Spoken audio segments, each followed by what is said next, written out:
Hey everyone, Adam Hergenrother. I hope you guys are having an awesome day and a fantastic start to it. So one of the things I want to talk to you guys about today is future self, which is this wonderful form right here. So future self has been really impactful in my life and also in the lives of a lot of the other people that are around us. One of the cool things that you do with the future self, it's designed to get you to think differently, meaning that you're going to ask yourself bigger and better questions. Remember, the quality of your life is going to be determined by the quality of questions that we continue to ask ourselves. So what a future self does is it gets us in the mindset of thinking differently. And I don't just mean thinking differently like, hey, like I'm going to have boats all of a sudden appear. What it does is it gets you designed to start paddling towards the direction of things that you need to do.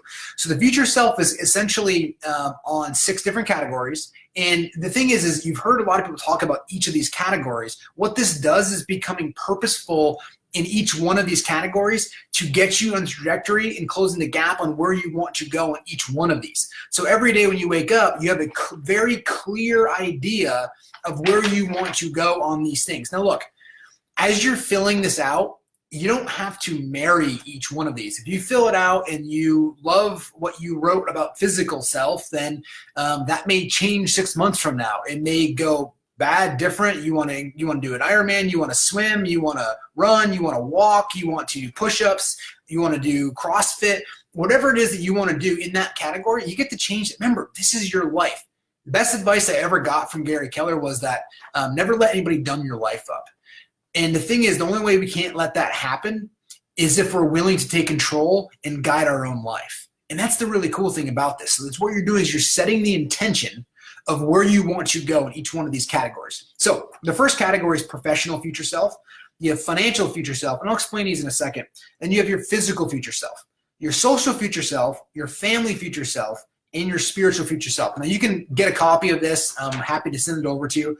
But let me just walk through this. As you're writing this out, you need to write it out as if it's already been accomplished. So I like to do mine in 3-year increments so that in 12/31/2020, what does my life look like at all of these categories? And this isn't a time to think small. This is a time to think big, whatever that means for you, because this is designing where you're going, what you're doing, and what shows up, not necessarily in your life, but who you become is this form. That's the really neat thing, is you're deciding who you want to become while you're designing your future self. And it's getting that intentional purpose on there. So professional future self, maybe it's not necessarily, it can be tied to financial, like you can have like, I want to be making a certain amount of money, but it's more about your career, your mission, your vision. What are you doing here? How are you helping? Are you writing books? Are you giving keynotes, right? What does your world look like? How many people do you have in it, right? Things like that. So like what your professional future self is, like your organization, your business. You don't have to be a business owner to write this out. This could just be your organization that you want to work for, right? Maybe you're not happy in the position that you're in now and you want to find a company that has the mission and vision and values that you foster as a human being. So therefore you're writing that out. So your professional future self, you're finding that, you're looking for it. And what's really fascinating is once you start paying attention to this, in your prefrontal cortex, you have what's your reticular activator system. It's your RAS. It's why when you buy a new car and it's red, you start seeing this car everywhere, or a new pair of pants and everyone seems to be wearing it, or you wear a flashy color and you find somebody else that's got the same orange on, right? It's just because you've turned that on and now you're paying attention to it. So that's kind of professional future self, right? Your financial future self, this is how much money you want to set aside, how much money you want to be making, how much passive income you want to have coming in, where's that coming from? So just all around your financial aspect of what does your financial world look like? Do you want to build a new personal home here? Do you want to be selling it? Do you want to have a second home? Do you want to own rental properties? What is it that you want to do? And then you can work backwards from closing the gap. Your physical future self, again, that's pretty self-explanatory. However, start with something that you're going to do and then work your way into it. So you may say, hey, in 3 years, I want to run a marathon. And so that, that by day 1, then you need to go out there and start going out and finding a marathon plan for the year, or couch to 5K plan, or whatever it is, something that jolts you and gets you forward. But the physical future self may be tied to a weight. Now, here's the cool thing about all this, by the way, you want to make sure you are using very specific numbers, metrics that you can follow and check off kind of as you're going through this. So I weigh 190 pounds at 9% body fat, right? Something along those lines that you can continue to measure forward with. I exercise 5 days a week, no matter if it's rain, snow, or whatever the weather conditions are. I play full out outside, right? These are just some of mine that I have that I'm just sharing with you. But think about where you want to be physically, what that looks like, how much you want to sacrifice to be able to have the physicality. So you just figure out what it is that you want to do. Again, this is your life. This is nobody else's. This is yours. Just take control of it. Right now, somebody else is guiding it. 45% of your habits that human beings are doing every day are unaccounted for. That's crazy to think about. We need to stop that and start focusing on holding our habits accountable, which, remember, we are just habitual creatures. And so that everything we do is a habit. The way we drive to work, the leg that we put our pants on every single day, the hand that we use to brush our teeth, how we part our hair, everything that we do is a habit. So we've got to hold all of our habits accountable for ourselves. And by doing this form a future self of what it is you're doing, that's what you're doing. That's the really neat thing. So your social future self. Your social future self is, what does it look like that you want to have? Maybe it's a family, maybe you want to be married, maybe you want to be divorced and then married again. I'm just kidding. But maybe you want to have whatever the social is. You're taking vacations. How many are you taking per year? Are you taking one per month? Are you taking a day off per month, per week? Are you not working Fridays? This is stuff that you can put in there to spend time with them. Maybe you have a tradition that every Friday night's pizza night, or it's, for ours is we have no rule Friday. So meaning that our kids can watch TV while they're eating, or they can eat whatever they want for dinner. And so we kind of have this No Rule Friday theme that we do, and we look forward to it. So that's kind of, again, that's kind of like that. It goes more in a family, but it's giving you some ideas about what you could do for that kind of social future self. Maybe you meet one of your friends once a month for coffee and teach them how to become leaders, or you're meeting, you're doing a bike ride or a walk with one of your friends twice a week. Just giving you guys some ideas, but see how specific and measured and the ability to measure it is. That's the key that you're going to want to do with all those things. Your family future self, again, this is how many vacations are you taking? What does your family look like? Maybe you don't have an immediate family right now and you like to have one. So what does it look like? What does that person have? Or maybe you do and you want to expand it. Maybe you want to have another child that's healthy. Whatever it is that you're doing, this all wraps up into your family again. And then share this with the rest of your family, particularly the family side. What is it that you're doing? How do you want to share it with them so that they understand where you're going and what you're doing? The biggest arguments that happen or the issues that show up is when there's a lack of communication.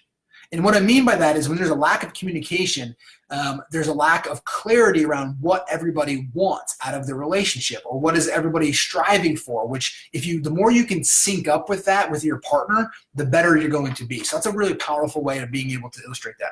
Your spiritual future self, this is something where, and I kind of start with spiritual because I think that's the most important one. Like, I'm close to God, or you are reading the Bible, or you are walking in nature, or you are, never closing your heart and always keeping it open. You are meditating twice a day, something that just resonates you with spiritual. Remember, spiritual is not necessarily religion. Just understand that. So you don't have to, you may or you may not, but something that just gets you outside of your current thinking, right? Maybe it's the walk in nature, it's running. Can be a combination of that, but just something spiritually to understand that the world is bigger than you. The world doesn't revolve around you, and it will go on whether you're in it or not. So you just get to be a really cool pawn in this whole world that we're in. And understanding that and realizing that will give you more clarity and depth into the world that you're building and what you're doing and the value that you bring to people around you. That's the spiritual side of things. It's not like sitting on this cliff over an ocean with reciting a haiku with smoke coming up as people think of spirituality. It's just more of understanding that there's more to life than you, and the secret to living is truly giving. So when you can concentrate around that, about what that looks like, how much money do you give, right? What charities do you give to? How do you spend your time giving? Is it that you want to spend the charities, or do you want to help your family out? Remember, that's a form of giving too. You just get to decide that, and that's kind of that whole spiritual side of it. So again, your future self is designed for you to create the life that you want to create. And that's the really fascinating part about all of this. So you have your professional side, your financial side, your physical side, your social side, your family side, and your spiritual side. Now, when you write it all out in 3 years, you're not just going to all of a sudden show up one day and in 60 days, it's going to be there. What happens, though, is if you read this every day, which is the critical component of this, is bringing that awareness every single day. The more you can bring awareness to this, the more you're going to be on this laser focus. Again, if you are operating in the dark, then you're just going to be, who knows where you're going to go, right? But if you can operate with the lights on and have a clear map of where you're going, which is what this does, the faster you're going to get there with more clarity. That's the really neat thing. So again, this is a tool designed to improve your life. It's a tool designed to provide clarity in your life.